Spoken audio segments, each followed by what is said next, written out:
The term intellectual property or IP refers to unique value adding creations of the human intellect that result from human ingenuity, creativity, and inventiveness. These include trade secrets, patents, trademarks, geographical indications, industrial designs, copyright, etc. Now, before we start today's panel on IP and its role in innovation, I'd like to share an interesting incident that happened with internet giant Google with regards to IP.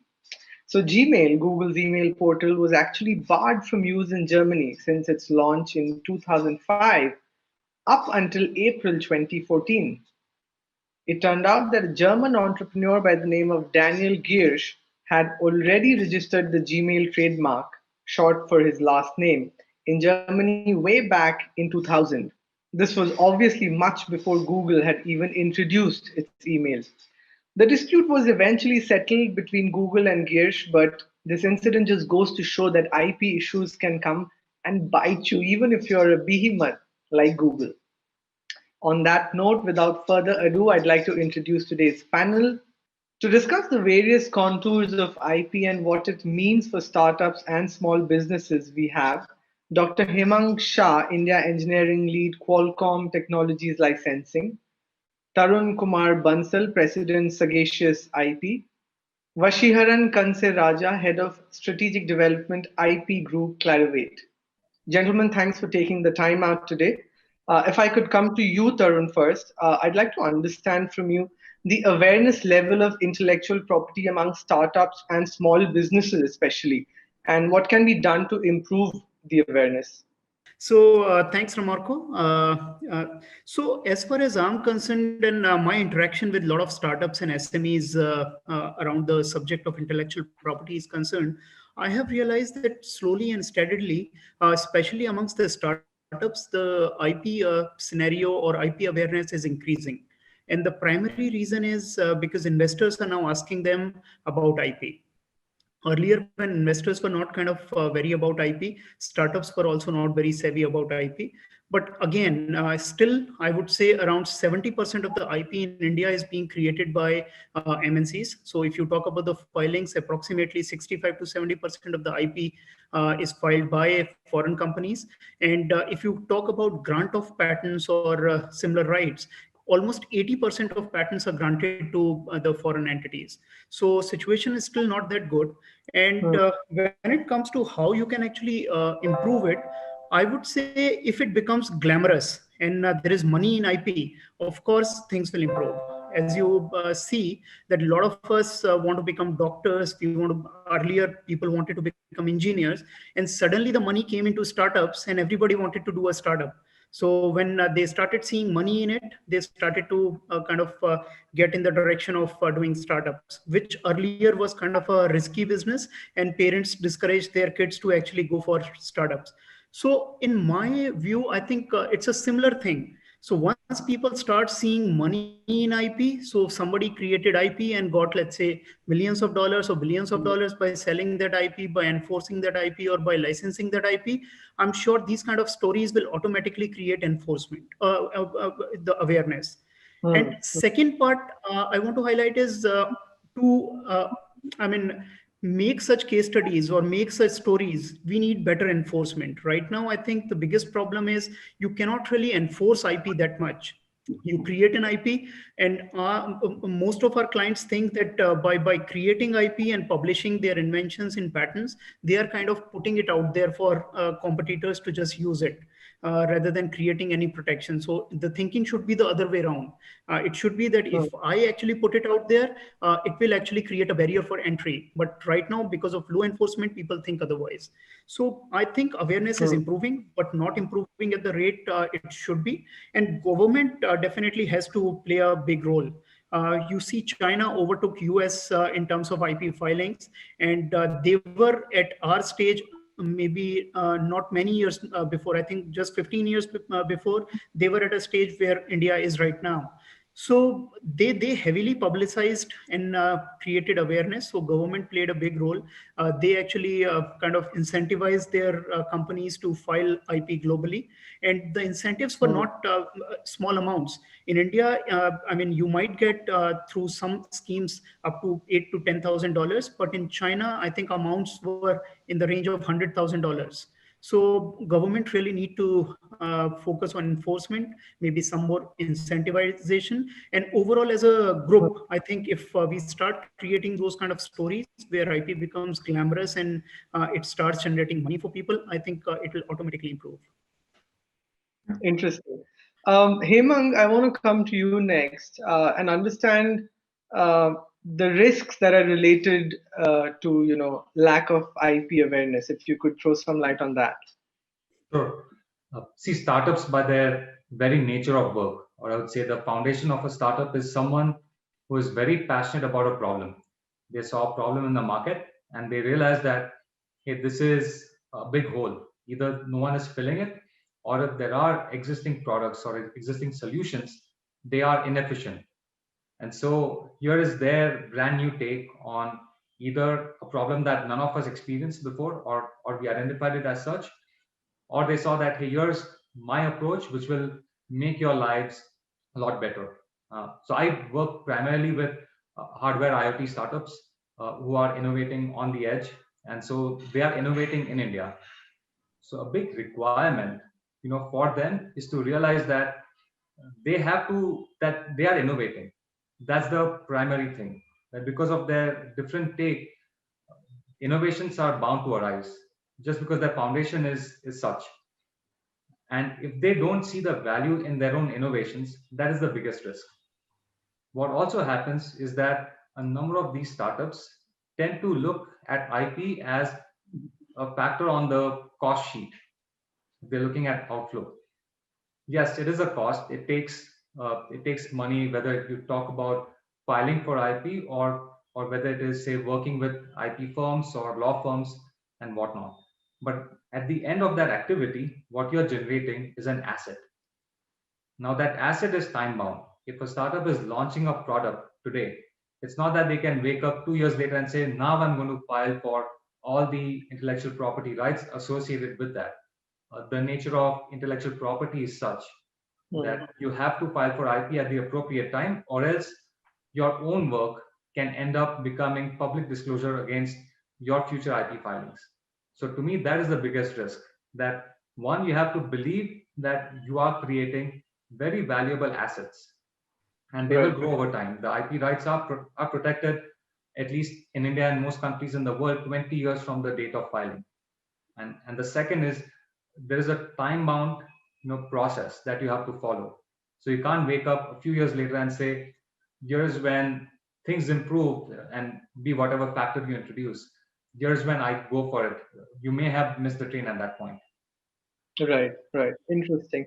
Vashiran, I want to come to you next, and I want you to help us understand the kind of advantages that a startup can get by patenting its ideas. Yeah, absolutely. And just before I jump into that, I mean, I absolutely agree with Tarun and Hemant's comments around that this has to come from top down, right? It's a government push, and we see this in countries where there is good government incentives, like China and Russia, as examples where their organizations are incentivized, or startups are incentivized to protect their IP rights. There's a lot of value in protecting your IP rights, and I think the understanding is increasing. But I think, as Hemant said, the challenge is that IP is still considered a legal vehicle, right? A legal contract. It isn't being seen as an asset class, and particularly amongst startups. And there is the legal, right, value of protecting your intellectual property, which is to prevent any competitors from moving into your space. These are sort of the obvious scenarios, but also the scenario of, if an investor is involved, I think one of the first questions that are asked now is, do you have protection for your idea? Right? And these are some of the ideas, or these are some of the scenarios that now are becoming much more important, that to be able to engage in a conversation with an investor and to be able to move further down the conversation line, that you've got to have sufficient protection. So barrier to entry is critical. Protecting your assets, the opportunity to commercialize your technology, the opportunity to grow, the opportunity to build on your innovation itself is critical. The other side of thing is when we think about IP, and particularly around the conversation so far, we often just think about patents, right? There are other rights that are critical as well. And when you think of a startup, it depends on the industry, right? If it's high tech or technology driven, absolutely, you know, patents are a must now, and there's tremendous value there. But even if you're not, then there's the concept of a trademark, right? There are trade secrets and stuff which are critical for startups to understand right up front, and to be able to create value around the brand itself, to be able to sufficiently create a distinctive trademark, to be able to sort of generate value is critical. Interesting. Tarun, if I could come back to you, I want to understand from you, and if you could sort of demystify, if you will, for our audience, the importance of IPR in creating brand and wealth. The IP is actually very big on balance sheets now, and intangibles are kind of adding to a lot of valuation to the large companies. So, as per one of the studies by SEC in US, the top 5 companies with the highest market value currently, including the likes of Amazon, Apple, Microsoft, Facebook, and others. So they have close to 84% of their valuations in intangibles. If you talk about Amazon, for example, approximately $220 billion is for their trademark alone. So can you realize that just one trademark or several trademarks of Amazon, they contribute to $220 billion in value for Amazon. So I would say I think it's a very important asset for any company. So as Hemang already said, that we have to really put it as an asset and not as a cost on the balance sheet. So that's where I think we need to really think. Now, apart from the brand value that IP actually creates, or I talked about brands like Amazon, which are really big, but I would talk about some of the smaller companies as well and how they actually create value using IP.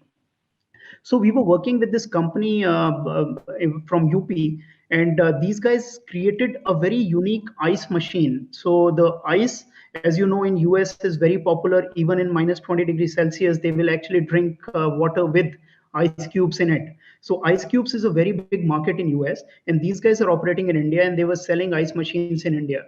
And they actually got the right guidance. They actually patented their innovation in US, and they had no market in US, of course, because they were just selling in India, but they patented it in US. So now once they patented it in US, and they started to look for licensing partners, so they were able to actually crack a deal which was worth close to $86 million.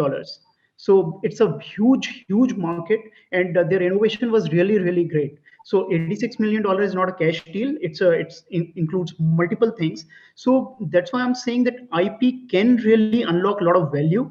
So as Hemang already said, that they are kind of creating IP day in and day out without realizing. But if they actually start protecting it and looking at it as assets, I think they can unlock a lot of value in multiple ways. Right.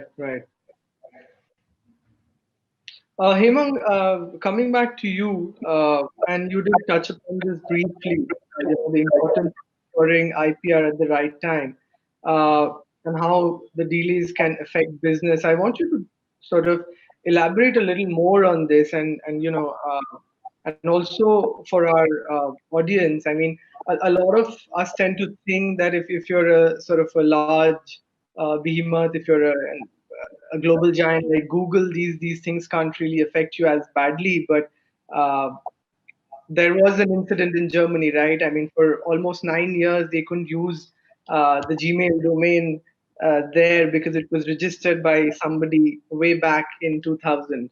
So, if you could just sort of elaborate a little more on how time is, important here. So I talk to the exposure which I have, the startups that I work with, say on a first-hand basis. And these are companies who are, let's say, they're creating IoT products, and their product landscape can cover anything from wearables to GPS trackers. They could cover robotics, drones, it's a wide gamut of things that these startups are creating. Now, these products are not limited to just India. The market for them is actually worldwide. And number of our startups, they I guess they start their operations by thinking that we will target the Indian market first, and then eventually they move elsewhere to other parts of the world. So either they're exporting out of here, or they set up their operations, their I guess subsidiary corporations, whatever it may be, wherever they want to explore their market. So it of course pays to be more cognizant, of what your product roadmap is going to be like, in which countries you will be.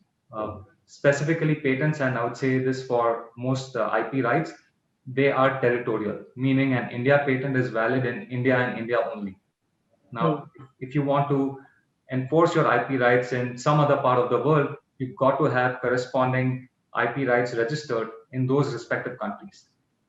And we are happy to say that few of our startups have made that journey. They started out of Bangalore or India per se, then they moved to say China for the next level of product roadmap, and then finally now they're now based in San Francisco, where they want to explore the US market. Now along this entire journey, them working with us, because at least here's where I give first-hand information, that we share what we practice as a company. That for us, invention starts from day one. You believe in that absolutely, and from day one itself, you are cognizant of where you're headed, both your product roadmap as well as your company roadmap. So in other words, what you've got to do is, from the access to IP experts like we have on this panel is quite open. It's very easy these days. You can set up, and now well, like it or not, but we are used to this virtual world.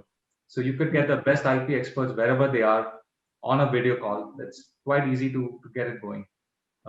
Do that, explain what your journey is going to be like, and make sure that you don't leave any open holes. Because if you don't register, if you don't have that, then it could lead to implications that will bite you in the time.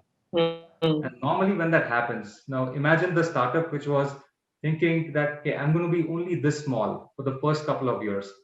And now when it's thinking about a larger market, maybe elsewhere, it's grown in size, it's grown in operations. That's when it really needs that business. Yeah. And at that point, you don't want to wake up and say, oh, I wish I'd done that registration when, Tarun or Vashesh and they all were saying, you don't want to remember them in regret at that point of time. You want to go back in time and say, oh, thanks to these guys, I'm now set. Right. Vashiharan, Hemant's got us started with a sort of a global outlook, if you will. So I want to ask you that, if you could elaborate for us how IP can in fact boost companies' global competitiveness. I think in a number of different ways. I think competition now it's a global arena, and that's critical to understand. And in order for it to be a global arena, you've got to have sufficient IP protection globally, and that becomes critical.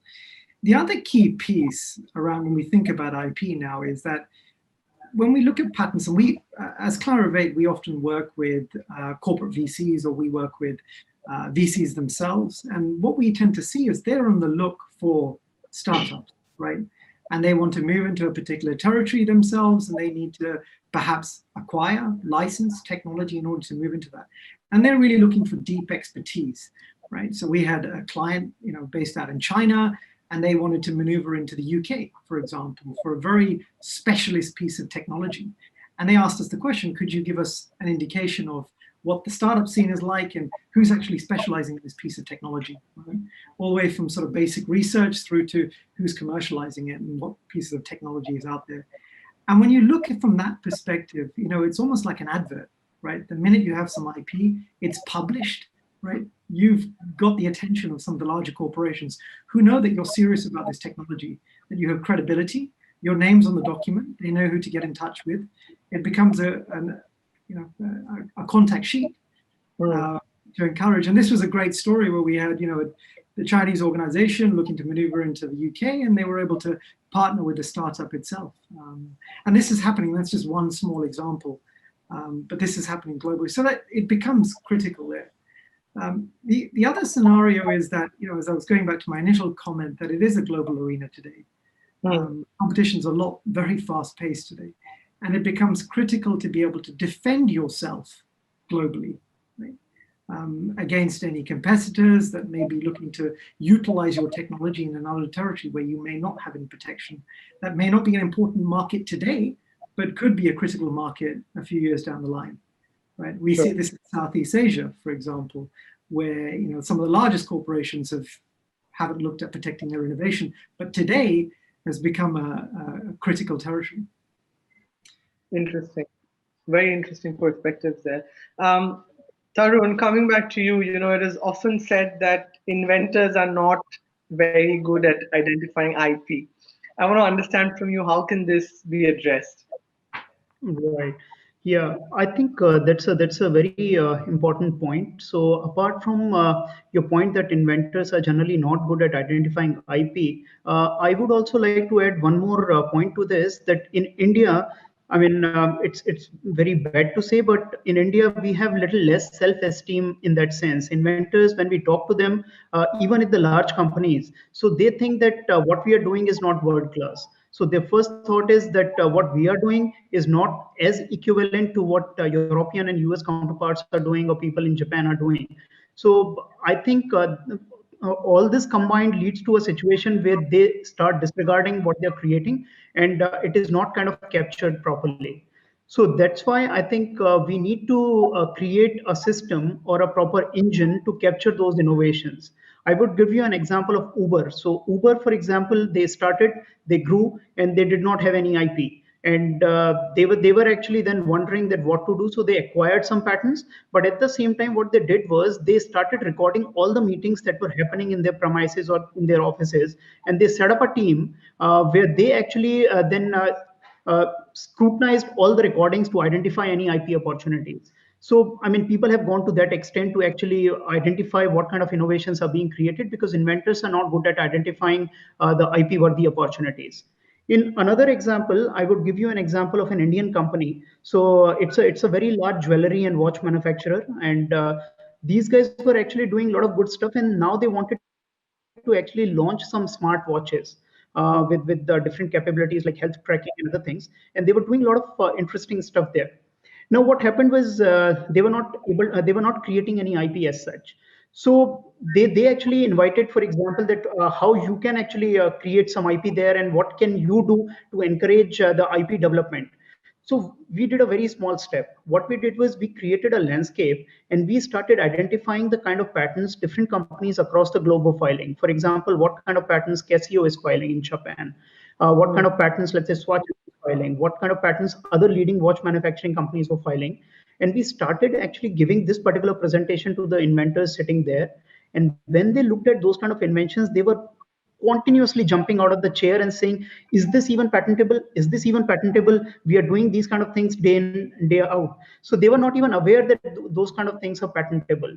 So I think it's a proper process where you actually start making inventors aware that what kind of innovations are kind of patentable in your particular space, what other companies are doing. And then I think you have to make it a culture.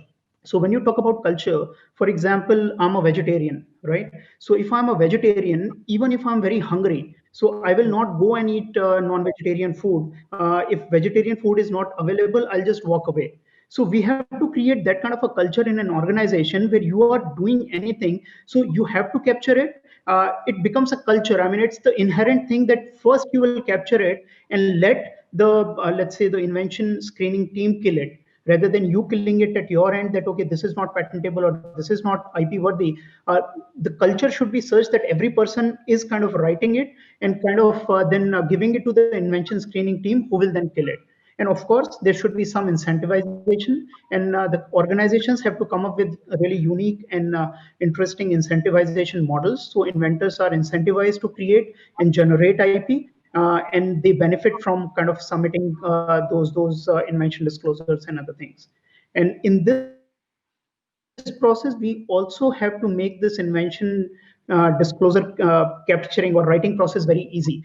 So sometimes inventors are not very interested in kind of writing it detailed invention disclosure form. So organizations should be very, very open and flexible. Like Uber, as I mentioned, that they are recording all the meetings and the invention screening committee is screening it. People should allow kind of just sending a video or an audio recording to the invention committee where they can actually screen and then guide the inventors further. So it will take a lot of effort at any organization's end, but if the culture is set up, they will be surprised at what their organization is generating.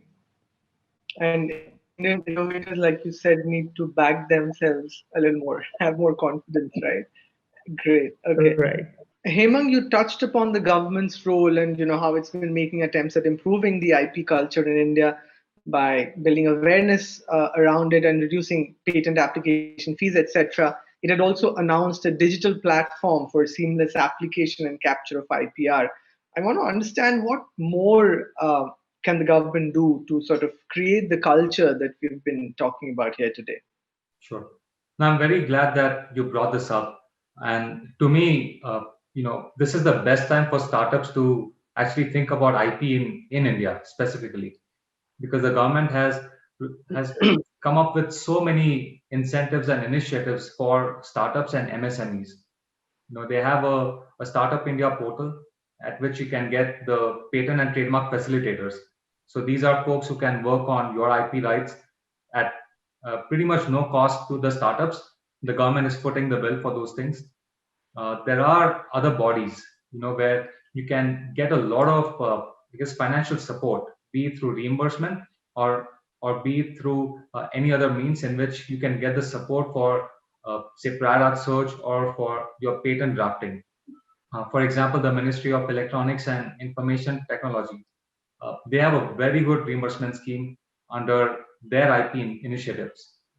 So I think it's a factor of the government doing a lot more of what it has already done and making sure that the startups are aware about it. And in some sense, I'm seeing this on a first-hand basis. I sit on a lot of these industry bodies such as ASSOCHAM, where we are actively looking at startups as the next ecosystem drivers when it comes to innovation and IP. So we are very happy to see that the government is partnering with such bodies, and it's saying that, hey, you are the touch points, you have a database. Let's say ASSOCHAM has a database of medium and small enterprises. What can it do? How can it improve the messaging? How can it get the messaging across to larger number of people? Because we have such a, diversity of touch points also. There are a number of startups who are very familiar with the Startup India portal. And for our incubation program, so this year when we took our cohort of 12 startups, our application was hosted on the Startup India portal. And through that, what we saw that companies were applying, to our program from, far off areas that we had not seen before. Like we got an entry from Meghalaya, from the Northeast. And these are hardware IoT startups. So it's a very specific area where they also know that, IP is going to be an important part. So these are IP savvy folks who are there across the country. And it's nice to see that the government is doing its part. There are a lot of initiatives at the state level also. And so at some sense, you can talk of, hey, there needs to be a central point where all these initiatives and incentives can be publicized. There is effort being done in those areas too. On the other hand, when it comes to awareness, I think the simplest way to get people more IP aware is by having touch points at colleges, because these are people who are eventually, they're going to make their way into industry or they're going to start their own companies. And nowadays, startups are a very viable career option. There's so many people who are saying that the minute I graduate, or I don't even have to graduate, I can start my own company. But if that IP education is provided to them at that point itself, then that solves your problem, down the funnel. For the other folks who are established, I think it's just bringing them together. And folks like us, I'm very happy your story is doing this, right? Because the reach that you have is amazing. So it's very nice to see that IP is a topic in a platform like yours. So if we do more of these things, I think we'll solve this problem step by step. Right. For my last question, I'd like everyone's thought. India ranks pretty low on the global intellectual property index. I want to understand how can this be fixed. I mean, there have been ideas today, and we've Hemang just mentioned, the whole college aspect of it. But I want to understand from you, how can we improve our ranking on the global intellectual property index? And Vasharan, if we could start with you. I think the number one challenge, I think, sort of being outside of India, one of the big questions that it's tend to ask is the quality of STEM researchers and knowledge that exists in India. There seems to be a big gap between knowledge versus output through patents, right? And there's a huge gap there, and it fundamentally comes down to the lack of awareness around patents. I absolutely agree that what Darren had initially mentioned, that it is absolutely growing and the government is doing a lot about this. But there are a number of, I guess, more important steps that need to happen, particularly when you look at the education system.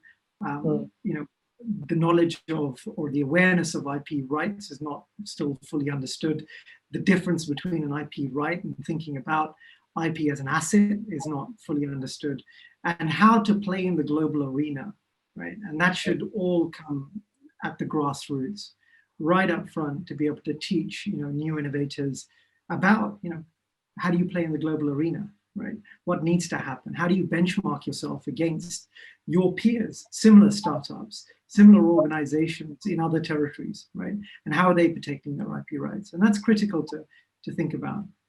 So for me, it's continuing with the government drive, continuing with education systems and creating more IP awareness, but also a critical factor is culture as well, right? And a culture of homegrown innovation. I think that's fundamental. Yeah. Lovely. Tarun, your thoughts? I think both of the other speakers have covered it pretty well. The only point I want to add here is that most important thing with any IP right is you get the IP right, but unless enforcement is actually strong, it doesn't work. So one of the things that India should do is actually strengthen the enforcement. Government is doing a lot. They have actually created a separate enforcement system for IP rights. They're getting the right people to be the judges in those kind of courts, and they're simplifying it. But I think it's still far from being the ideal system, or even close to some of the countries that we compete with. So if we really have to improve on the IP index, apart from awareness, by actually having IP at the curriculum level, as well as doing many other incentive schemes and popularizing the success stories and failure stories of people with or without IP, enforcement is the key that will actually put us at the top of the IP index or any of those kind of index. Because unless we have strong enforcement system, you can have all the IP rights you want, but you won't be able to utilize them to exclude anyone or to make any money. Because even if you have an IP and you expect that someone will take a license from you, unless enforcement is strong, nobody will take the license. They will just practice it. So for any company outside India to actually think about protecting their IP as well as expanding their business based on IP, or Indian company actually getting more IP, enforcement will still remain the key, and government has to do its job to actually strengthen the enforcement. Right. Hemang, your closing thoughts on this? I believe it always starts with awareness and being conscious about IP. And one of the ways to solve it is by learning from people who've done it, like follow their best practices. So as a small example, we've been running our startup incubation program since 2016. And our startups have filed for more than 95 patents. And the list is growing. And we are seeing the value in that. So we distilled that learning that we saw firsthand, and we put that into an IP education app, which will be released very shortly. So that's it's not more of theoretical knowledge, but it's more like, hey, here's practical ways in which you can make it happen. And what that does is, if you make this material actionable, you will have a lot of IP creators.